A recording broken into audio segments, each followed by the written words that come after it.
संस्थापकाय च धर्मस्य सर्वधर्मस्वरूपिणे अवतारवरिष्ठाय रामकृष्णाय ते नमः.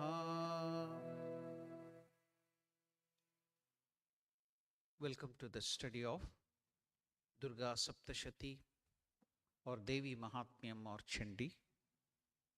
Before starting the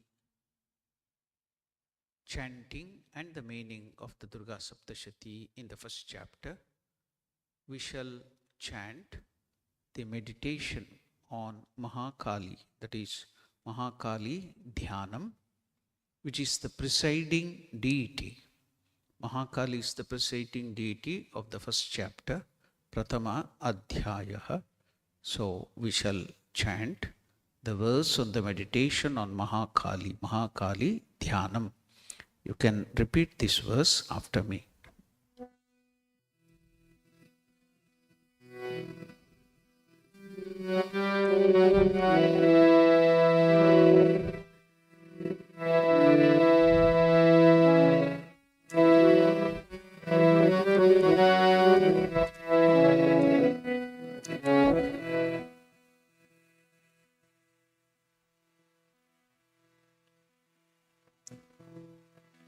Om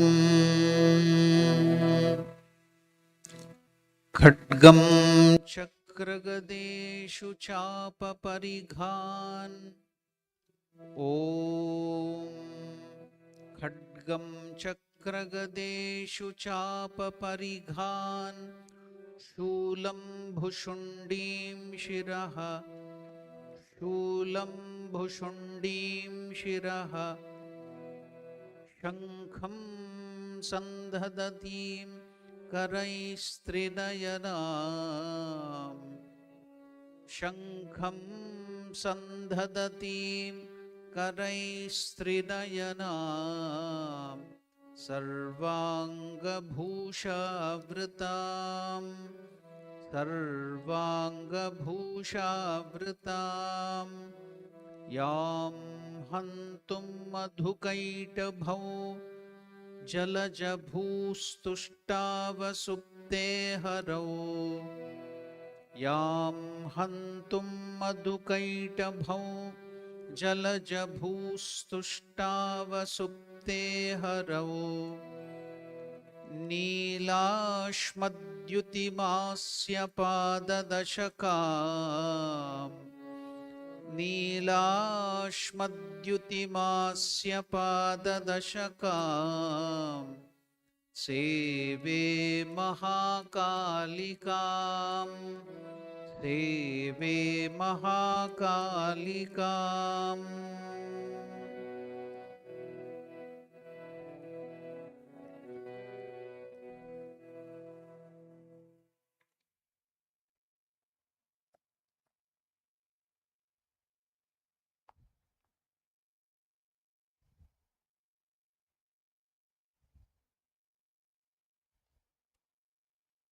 In the first chapter,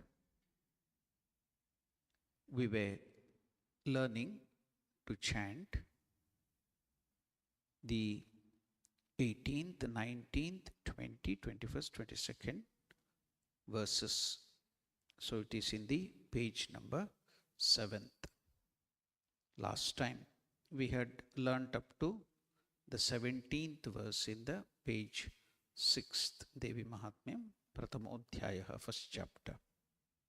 Etaschanyacha satatam chintayamasa parthivaha tatra viprashramabhyase vaishyamekam dadarshyasaha.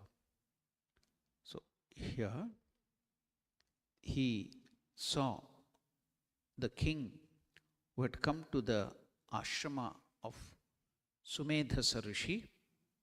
Now, when he was continuously thinking of the kingdom, his animals, his elephant, and all the other things, he was worried about them. near the hermitage of the Brahmana or the Sumedasa, he saw a merchant and asked him, Bho, hello, sir, who are you? What is the reason for your coming here? Wherefore do you appear as if you are afflicted with grief and depressed in mind? Hearing this, soft words of the king, the speech of the king uttered in a friendly spirit, the merchant bowed respectfully and replied to the king. So that is the 18th, 19th, 20th verse. We shall now learn to chant that verses. Saprushtastena kastvam bho hetuschagamanetrakaha sashoka iva kasmatvam durmana iva lakshase. Ityakarnya vachastasya bhupatehe pranayoditam pratyuvacha satam vaishyaha prashraya vanato nripam. Now we shall learn the chanting of these two verses first and then learn what is the meaning of this term Vaishya.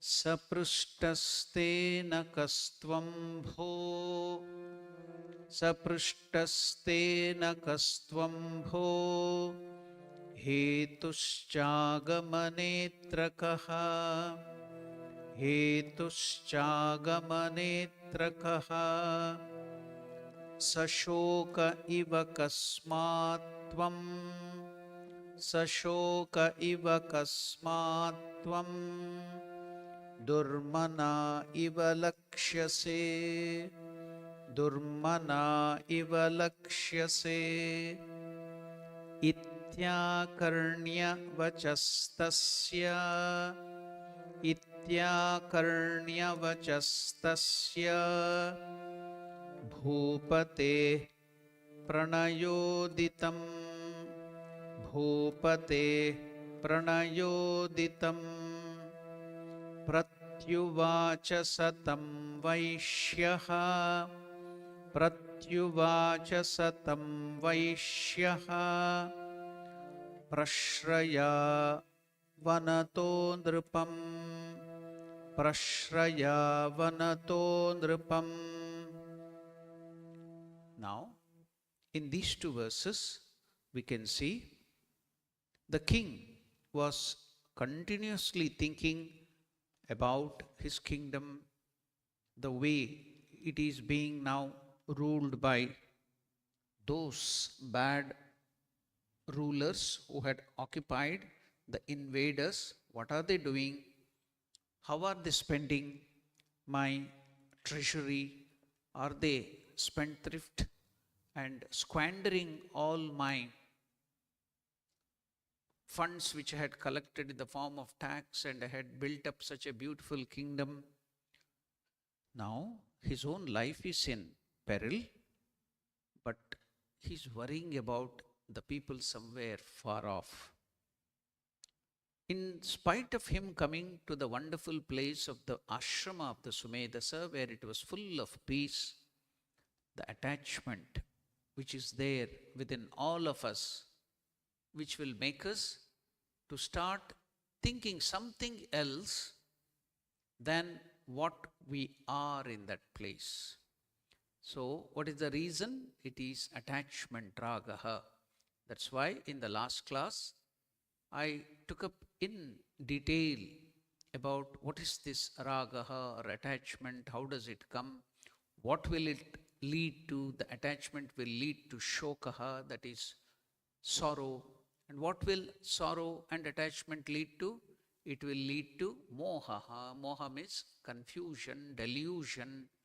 And again, what will delusion cause? It will make you to take the wrong step, that is unrighteous path. You will be thinking the right is wrong and wrong is right, and then you will get into much more confusion.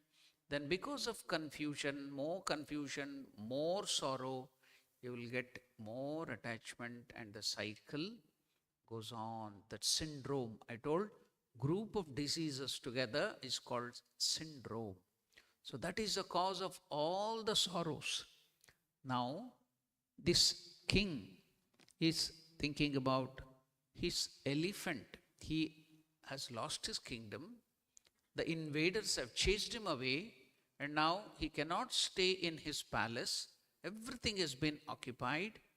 Now, instead of worrying about his plight, about his safety, he is worried about what is happening to his elephant, his horse, his workers, his servants. Why is it? Because it is because of the intrinsic, that attachment, ragaha. And what is that? That is the speciality of this Devi Mahatmyam or Durga Saptashati, which will tell us what is the secret of all these things.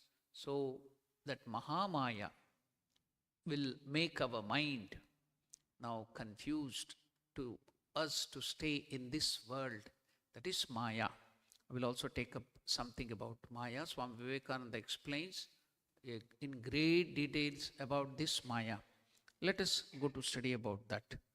Now, let me see what is happening here. Satatra, there, that king, Viprashrama in the vicinity of the ashrama of Sumedasa, Vaishyamekam dadarshasaha, saw a Vaishya. Kastvambho, sir, who are you? Agamanetra hetuhukaha, what is the reason for you coming here? Prushtastena was asked of him. The king noticed a Vaishya in the vicinity of the Rishi's ashrama. He asked him, sir, who are you? What is your reason for coming here? So now the answer, Sashoka Iva. Kasmatvam, why do you, Sashoka Iva, appear with sorrow? Durmana Iva Lakshase, seem as if agitated. Ityakaranya, having heard this, Vachastasya Bhupatehe, the word of the king. Now, Prashnaya Vanataha, questioned that he was, Pratyuvacha replied, Tam Drupaha, to the king. Why do you appear sorrowful and agitated on hearing the words of the king addressed lovingly and with care and being questioned? Thus, the Vaishya replied to the king. That is what we learned now. Now, just like this king, another businessman, Vaishya, he has come to the forest. He is also wandering, and he has come to this ashrama for peace of mind. Now we will come to know what is the reason for that, why he has come. Now before that, let us know this term called Vaishya. What is the meaning of Vaishya? In Sanatana Dharma, in our Hinduism, we have 4 different ways it is done. The society has been divided. What is that divided as? The first division you can see, Shudra, Vaishya, then Kshatriya and Brahmana, or Brahmana, Kshatriya, Vaishya, Shudra. What is it divided upon? It is divided upon, just like Lord Krishna tells in Bhagavad Gita, based upon our guna. Guna means quality. Karma. Karma means the work we do. So that now makes us fall into different categories. See, all of us may look alike. We have 2 ears, 1 nose, then 2 eyes, the 2 hands, and everything is similar. But within, we are having different nature. So everybody cannot be categorized into the same channel. For example, when you are put to the studies, you can see some children, whether boy or girl, you see that they will quickly grasp everything and in the format of whatever we see the university education, they catch up everything and go forward. The other students, they cannot do that. They are not capable.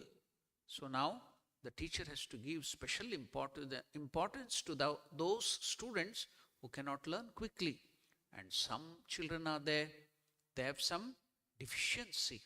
They are hyperactive. They can catch some other things, pictures, but they cannot see numericals, they cannot understand dates, they cannot understand numbers. So now the psychologist will categorize them, and the training given to them is different. Sometimes they have to be put to different school to train them up.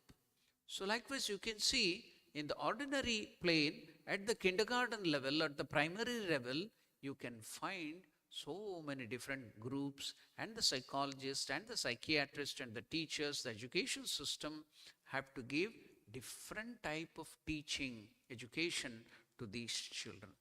Likewise, in our society, we can find people of different categories with different capacities. So, to bring them up in the stages of evolution, our rishis and munis and our scriptures have made these division. What is that division? Any person who has the high capacity to go towards God, concentrate his mind, now he is very intelligent, he is sattvic by nature, he can go forward in spiritual life. That person is categorized as Brahmana. There is no thing like from the birth. But it is, again I am telling you, as Lord Krishna tells, it is based on guna karma, your intrinsic nature and the work you do based on that. And another person who is very strong, he will not withstand with the injustice happening in the world, he is ready to fight for that. He has rajas domination, so he will be always trying to bring in the balance in the society, in the kingdom, or in the country, whatever. So he has the capacity to work, his rajas is more, he will be active. So that person who doesn't care for any other thing but for the welfare of the society, and he is following the righteous path, he is called Kshatriya.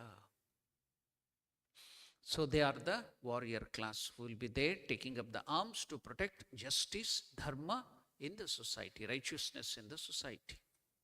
Then there is another category of people. Those people they are performing the activities like farming, agriculture, then commerce, then cattle rearing, commerce, cattle rearing, business. So these people, whether they are farming, they have lot of lands, they are landlords, they are growing lot of things like what we consume, food materials and so many other things. They may be doing business, going to different countries, they may be doing all the things where all these things based on with the intention of getting more money, profit. So for the sake of money, if they do cattle rearing, agriculture, commerce, business and all these things, they are categorized as, because they are now thinking of all these things to get money. So their orientation is money. So they are called Vaishya. Now, there is another category of people, they cannot do their own business. They don't have the capacity of all these things. At the most, they can use their physical strength and the mental capacity or the intellectual strength to work under somebody for the sake of money. That's all their capacity. Now, he might have done his PhD or other things. If that person is working in some company under some boss for the sake of money, then that is called Shudra. So in this way, they have categorized the society. There is nothing high or low. There is nothing based on birth. It is based on just simply based on our qualities, our intrinsic nature, and based on our capacity and also the work we do. That's all. That is the categorization. So Vaishya is a person, the person who will be doing agriculture, business, that's commerce, trade and other things. In those days it may be barter, there may be currencies like coins, gold coins, silver coins, whatever. There were no credit card and other things like now electronic transfer, all the other things. At the time it was either barter or it would be the coins would be there. Whatever that might be, they will go to different countries, sell their goods, get some good other things which is necessary in their country. So they were all called Vaishyas. They may be doing agriculture, producing the food materials and all the other things. They may be doing the cattle rearing, like looking after the cows and rearing the cows. Dairy products are taken up and given to the people, and they may be having so many rearing animals, cow, sheep and hen and other things, all that poultry, all that category, for the sake of money, for the sake of property, for the sake of welfare, for the sake of producing wealth to the nation. That was their goal. So they are called Vaishya. That is the term. So in India, they would get the surname. See, the Brahmanas who are mainly concentrating, they're not interested in money, just like the scientists. They are not caring about money and facilities and other things. Their thing is, how should I do welfare to the society? How to think of God? How to realize God? How to do good to the society? Sarve janaha sukhino bhavantu. They don't care for money. Their ornament is poverty. They don't take up anything. They are only concentrating on God and good to the society. That's all. They are called Brahmanas. Kshatriya, Kshatratrayate iti Kshatriya. They want to maintain the justice, righteousness. To protect the righteousness, they will take up arms, their strength, their intellectual strength based on Rajas. Kshatriya, Kshatat. Kshata means broken. Akshata, unbroken. Kshata means broken. What is broken? That is unrighteousness. They will take up arms to destroy unrighteousness and protect the righteousness. They are called Kshatriya, Kshatratrayate.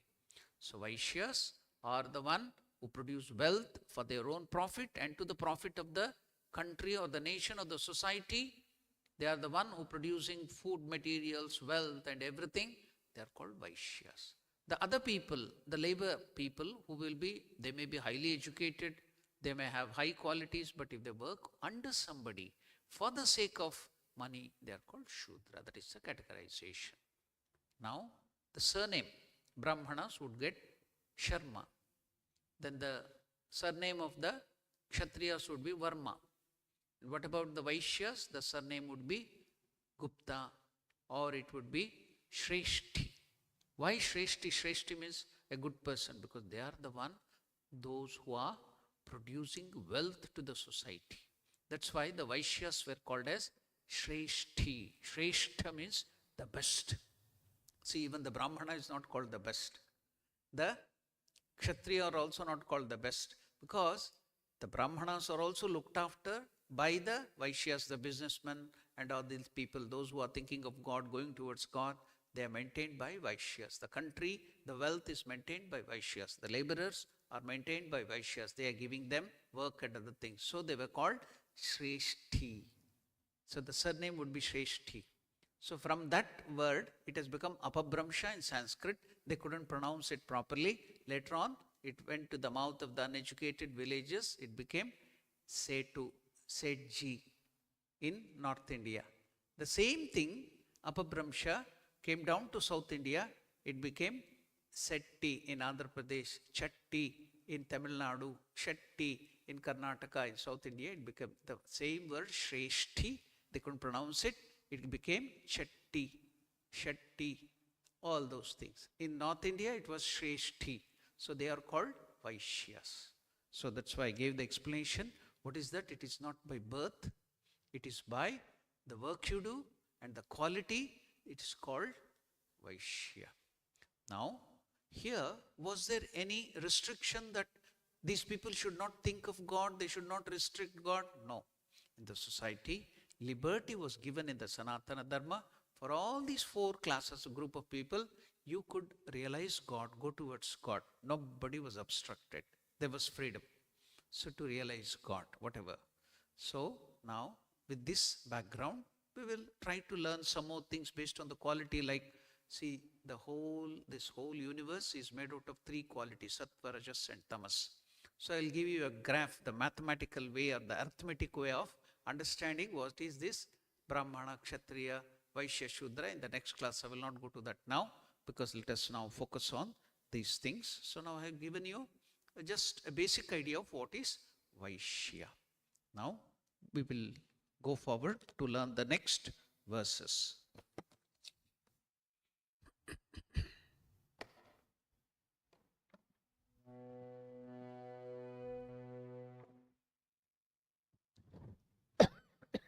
Excuse me.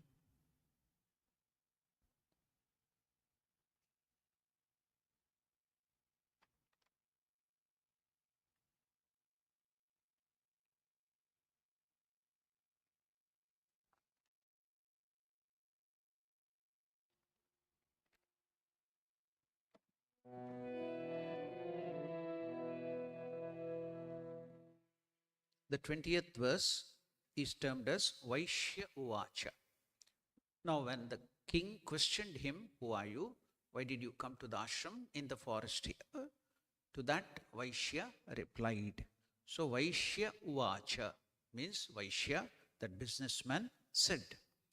Vaishya Uvacha, Vaishya Uvacha, Samadhirnama Vaishyoham, Samadhirnama Vaishyoham, Utpanno Dhaninam Kule, Utpanno Dhaninam Kule, Putradarai Nirastascha, Putradarai Nirastascha, Dhanalobhat asadubihi, Dhanalobhat asadubihi, Vihinascha dhanairdharaihi, Vihinascha dhanairdharaihi,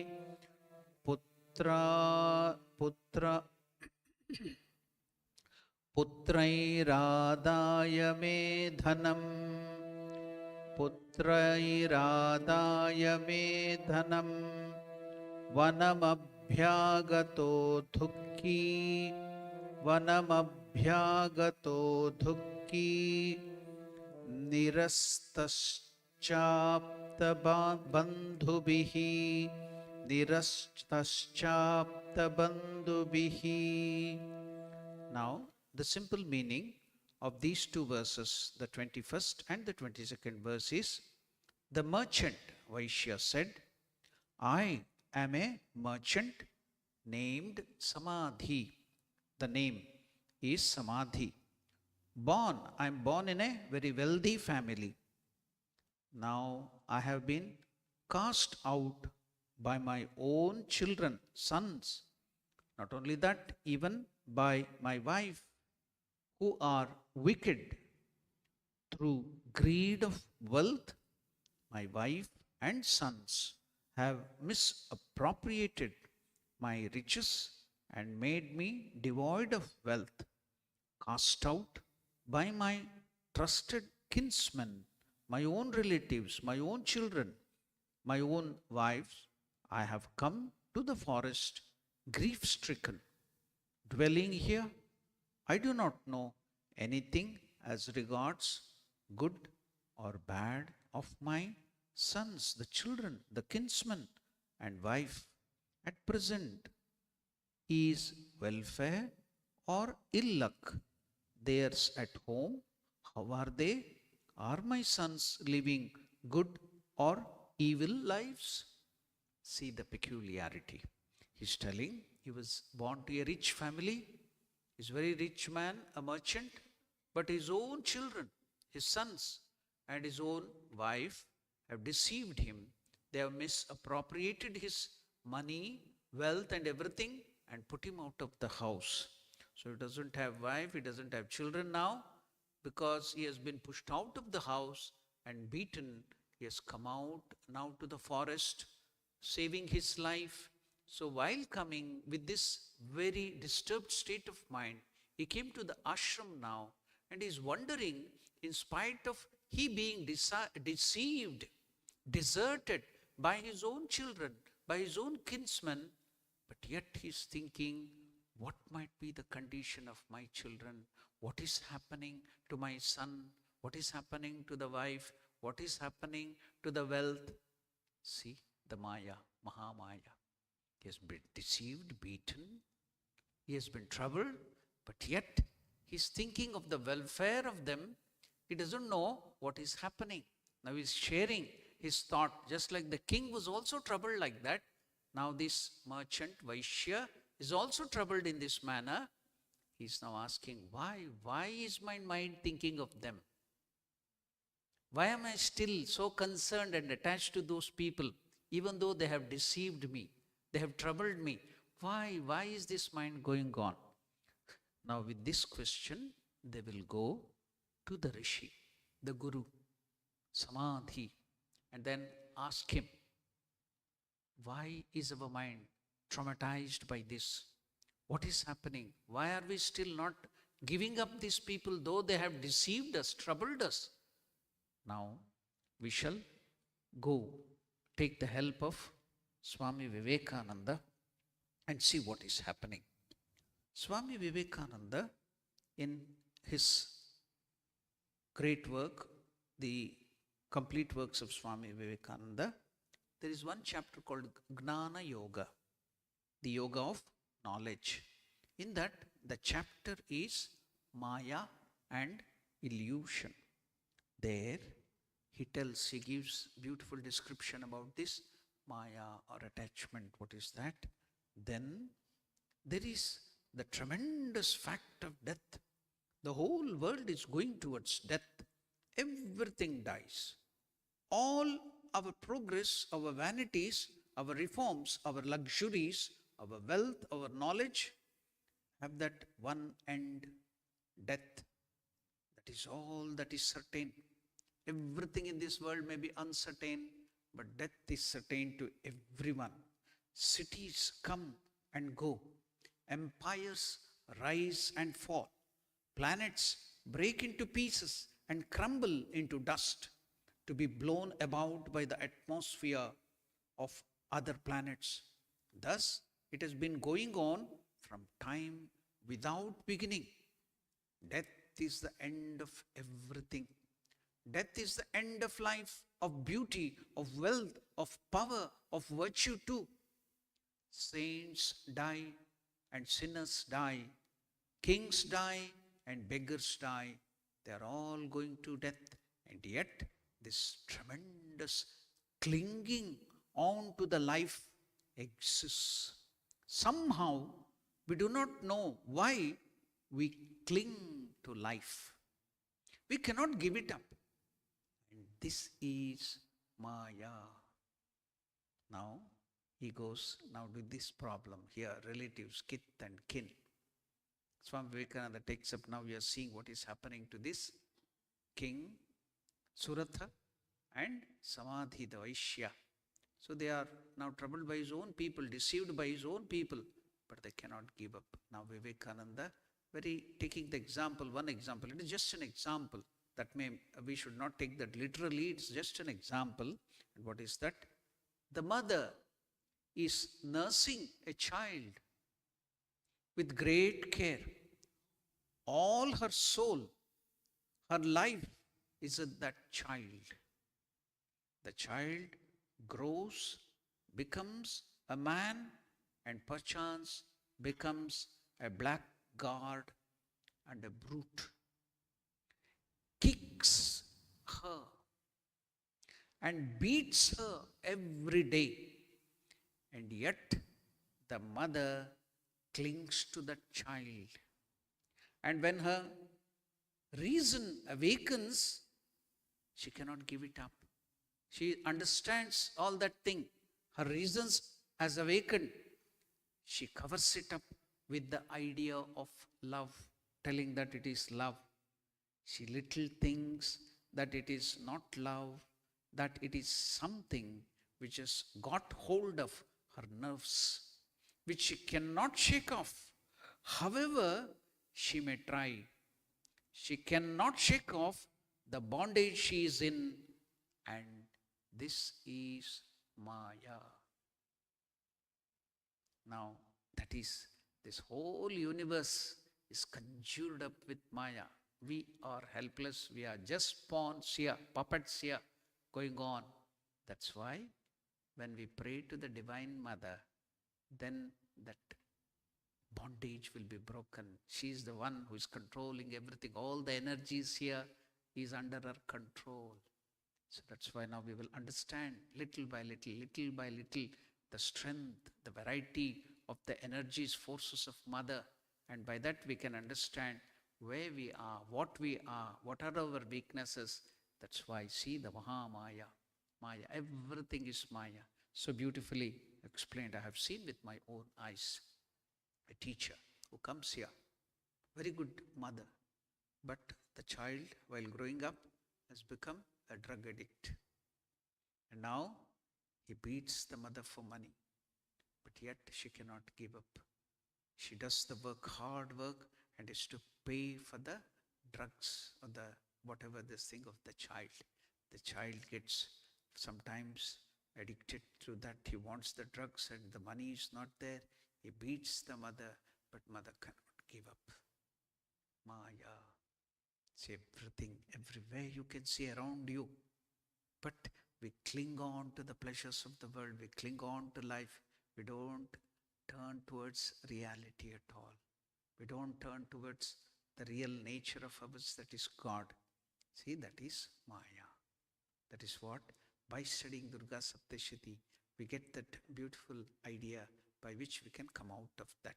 Now, I want to take you to another aspect that's a beautiful aspect. Why? What is this? What is happening?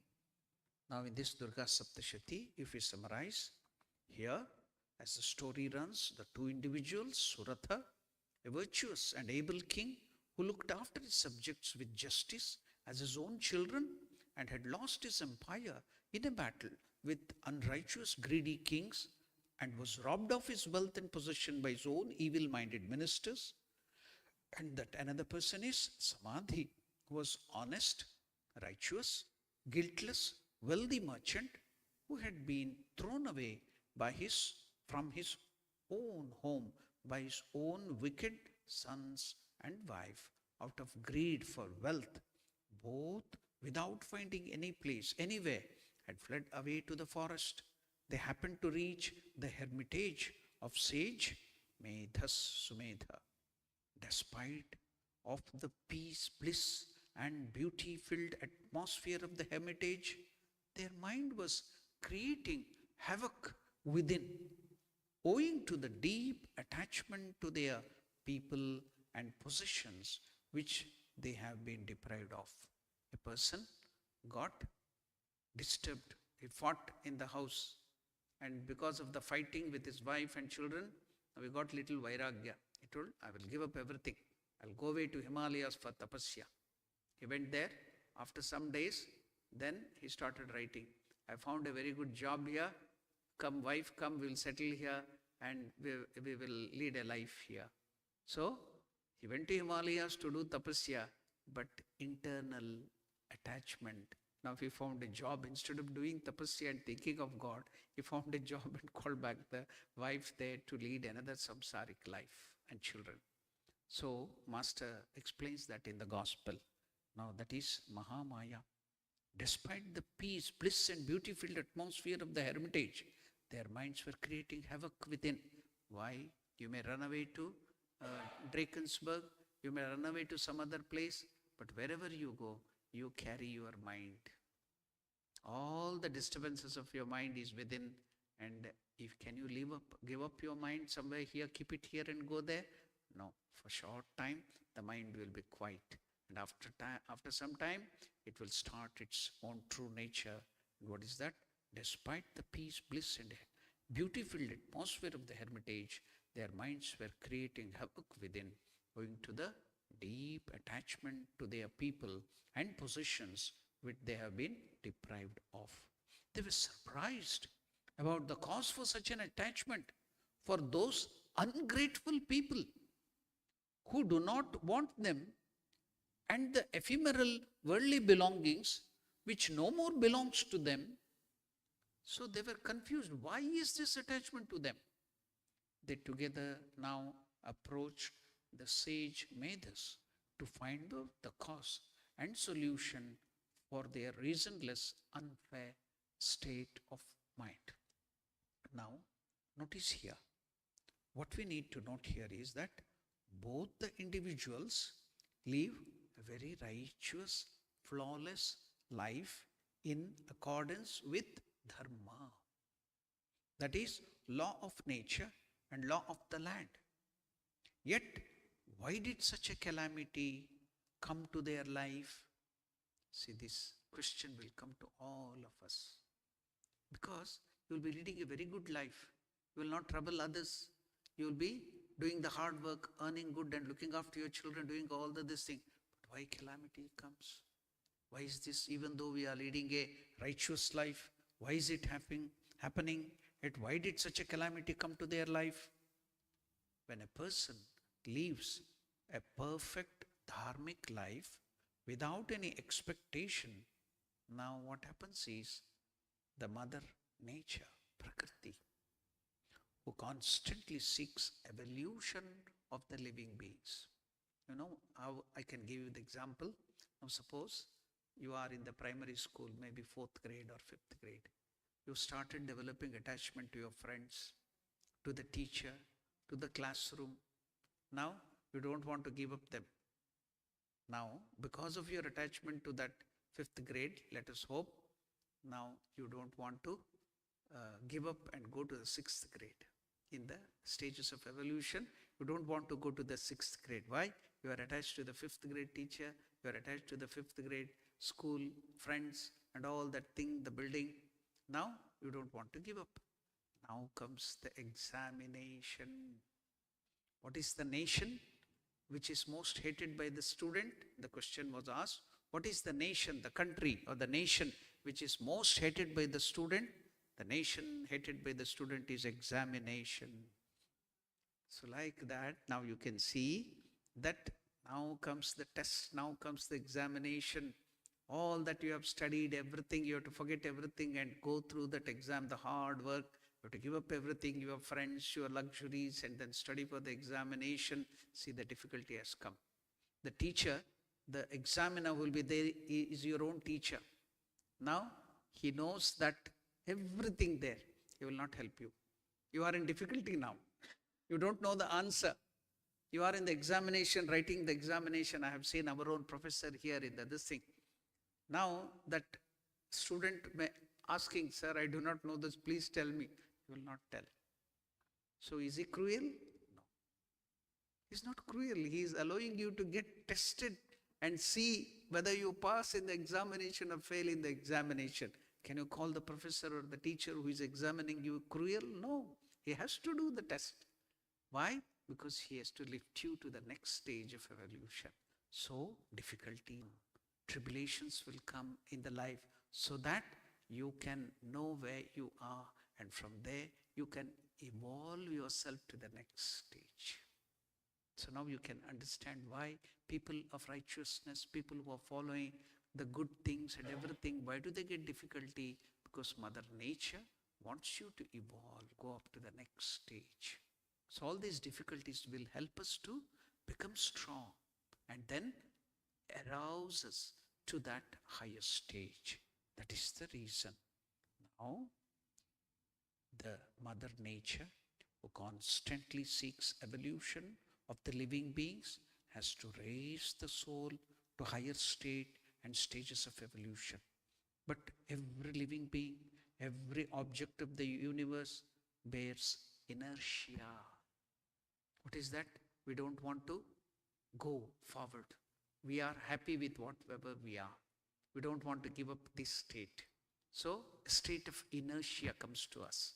You can see that when you have all the cozy atmosphere, when you have all the luxuries, you don't want to go up. Have you seen, if you have read about neurology, our brain, the working of the brain, when we are thinking, when we are doing everything, there will be furrows. You can see if you open the brain, you can see that there are a lot of furrows in the brain. If you see in the picture of the brain, all that is the working, whatever you do.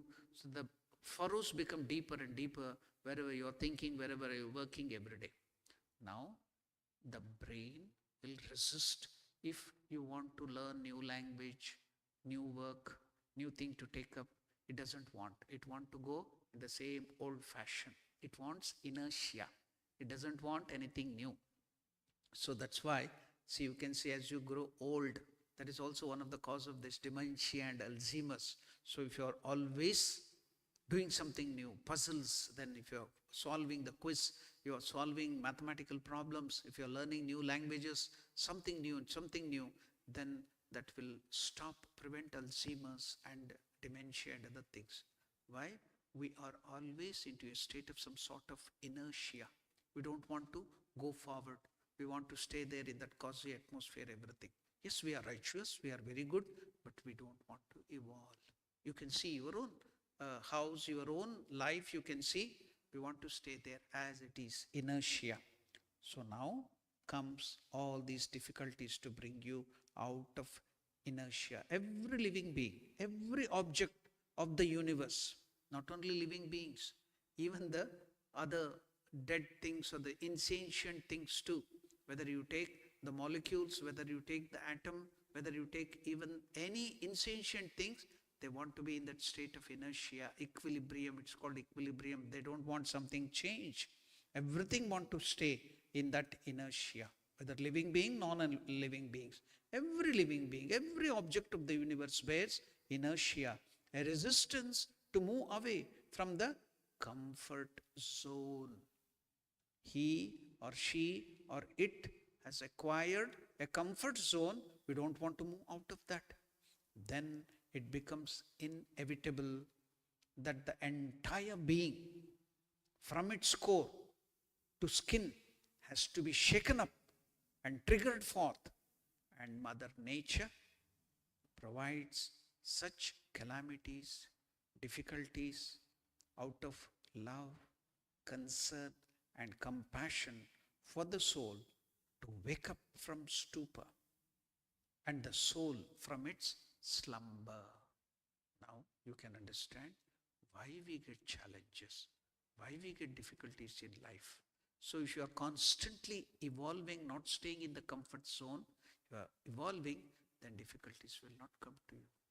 There will be no tribulations. Because we want the comfort zone, we want the lazy life. Have you not seen? What are you all preparing now? What is your dream? Your dream is for retirement life. You want retirement. All your planning you are doing is, your savings, your everything is for a retirement life. What kind of life do you want?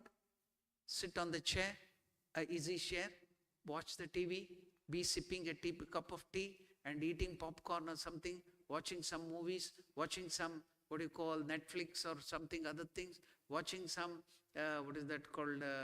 matches or cricket match or IPL or whatever, and you spend your time. You are planning, you are doing all your activities, your hard work is for this retirement life, you see. See, you just introspect. We don't want evolution. We want comfort zone. We want a lazy life. We are planning for sleeping. Just introspect. I'm not just telling anything, just introspect. We are all planning for a retired life. We don't want evolution. We don't want to go up in life. That's why the difficulties in the life, all these challenges in the life, troubles come to wake us up from this stupor and take us out of this comfort zone and lead us up to that higher aspect of our life. Mother Nature provides such calamities out of love, concern, and compassion for the soul to wake up the soul from its slumber. I've given that wonderful example of the animal called giraffe. Now, giraffe, you have heard, it is an African animal. It's so tall. You know that the moment I tell giraffe, you will be considered of that animal. So now, when it gives birth to the young ones, because it is a mammal, it gives birth to the young ones, it is not the eggs. So now, it is such a height, the baby will fall down. the umbilical cord and other things will be cut off, and there will be the slime, the placenta and other things will fall down, and the baby will be on the ground. There is no ICU, there is no special operation theater, there is no what you call sanitized antibacterial atmosphere there. It is in the forest, it may be dirty and it falls down there. And all that slime is there. The moment that placenta and the slime falls down to the earth, the aroma, the scent is carried away. And there the scavenger animals like the hyenas or the lions or the fox or the wolves, they have very sensitive smelling organ, the nose, and they can get at kilometers together, they can get the smell that there is a birth of a baby because of the smell of that placenta. Any animals, they can hear, they can smell from far off place. So immediately they will start moving towards direction because they have got food now. Now this giraffe, the mother giraffe, knows that if this baby is flat on the ground, it will be sitting duck, not a sleeping giraffe, but a sitting duck. So it will be killed by the hyenas or the scavenger animals. So what is to be done now? The giraffe has to wake this up. It cannot get up. It is just born baby. How can it stand up? Haven't we seen our human beings? It can't even crawl. Now what will the giraffe do in the forest if it doesn't get up and stand? Because it is tall. Once it stands, no animals can do anything because it's so tall. Now to wake it up and make stand, what will the mother giraffe do? It will start kicking the baby. One kick of the giraffe is enough to give multiple fractures to you. It can even kill us. The kick of the giraffe, one kick is enough to kill us. If we are, perchance we have some good luck, then we may survive with bones broken everywhere. That is the one kick of giraffe. That such kicks it gives to the just born baby. Is it cruelty? No. Then when the mother kicks that baby giraffe, it will struggle to stand up. It cannot, the baby, just born baby. It will try, struggle to get up. Again, it falls down. Again, the mother kicks and kicks and kicks. And then it stands up and starts running. Immediately after the birth, it happens.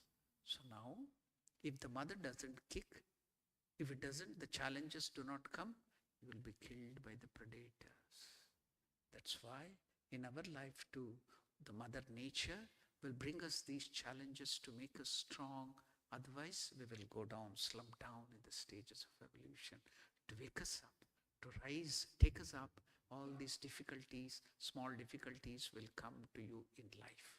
See, studying this Durga Saptashati, we can understand how the mother nature is planning for our progression, for our progress, for our welfare. That is what. Then it is inevitable that the entire being from its core to the skin has to be shaken up and triggered forth. And Mother Nature provides such calamities out of love and concern and compassion for the soul, the living being, to wake up the soul from its slumber and bring it out of that comfort zone. God and Mother Nature never say that they will not send misfortunes or calamities, but they assure the devotee that they shall be with the devotees at all times and give the strength to bear when such things come and make them the cause of their evolution. See, these two people were troubled by their own people, so much of calamity, though they were righteous, but they are given the shelter by the Guru Medhasa. And he will tell about the higher things, and now that will help them to go forward. So help will come together with that for you, not only calamities. So with another thing, there was a professor in physics. He was teaching the children about acceleration, velocity, speed, and all the other things in the physics class. So then he questioned the students, can you tell why there are brakes in the vehicles? All the vehicles have brakes. Why are the brakes in the vehicles? So all the students start telling different things about the brakes to stop the vehicle, to stop the accidents, that and these and these and everything. But one girl stood up and answered, "Sir, the brakes are there in the vehicle to accelerate or speed up or increase the speed to reach the destination quickly." Yes, you are right. That is the answer. Have you noticed? Suppose there is no brake in your vehicle, or car or scooter. How much speed can you drive? 5 kilometers per hour? 10 kilometers per hour? Because every second you'll be thinking there might be some accident, there might be something, so you cannot drive fast at all. Because the brakes are there. You drive at 140 kilometers per hour, 150 kilometers per hour. Why? You know, if there is some mishap, I can press the brake and stop the acceleration, decelerate it. Without the brakes, you cannot drive faster than 4 kilometers or 5 kilometers or something like that. So, brakes are necessary to increase the speed to reach your destination is the right answer. Likewise, in our life too, difficulties, the scolding of the father, the scolding of the mother, the punishment of the nature, the teacher, and everything are just like this brake. Why are they? All these difficulties, the challenges, to increase our acceleration, the velocity to reach the destination. So when we were taught about this difference between speed and velocity, I think if there are people who have studied physics, they will tell. So it is called scalars and vectors. So now, what is the difference between speed and velocity? It is the same thing. So they will tell, what you call rate of change of position is called speed. Rate of change of position. Rate means per second, per time. Rate of change of position is called speed. And what is the rate of change of speed is called velocity also. What is the difference? So rate of change of speed in particular direction is velocity. And what is acceleration? Rate of change of velocity is acceleration. So particular direction.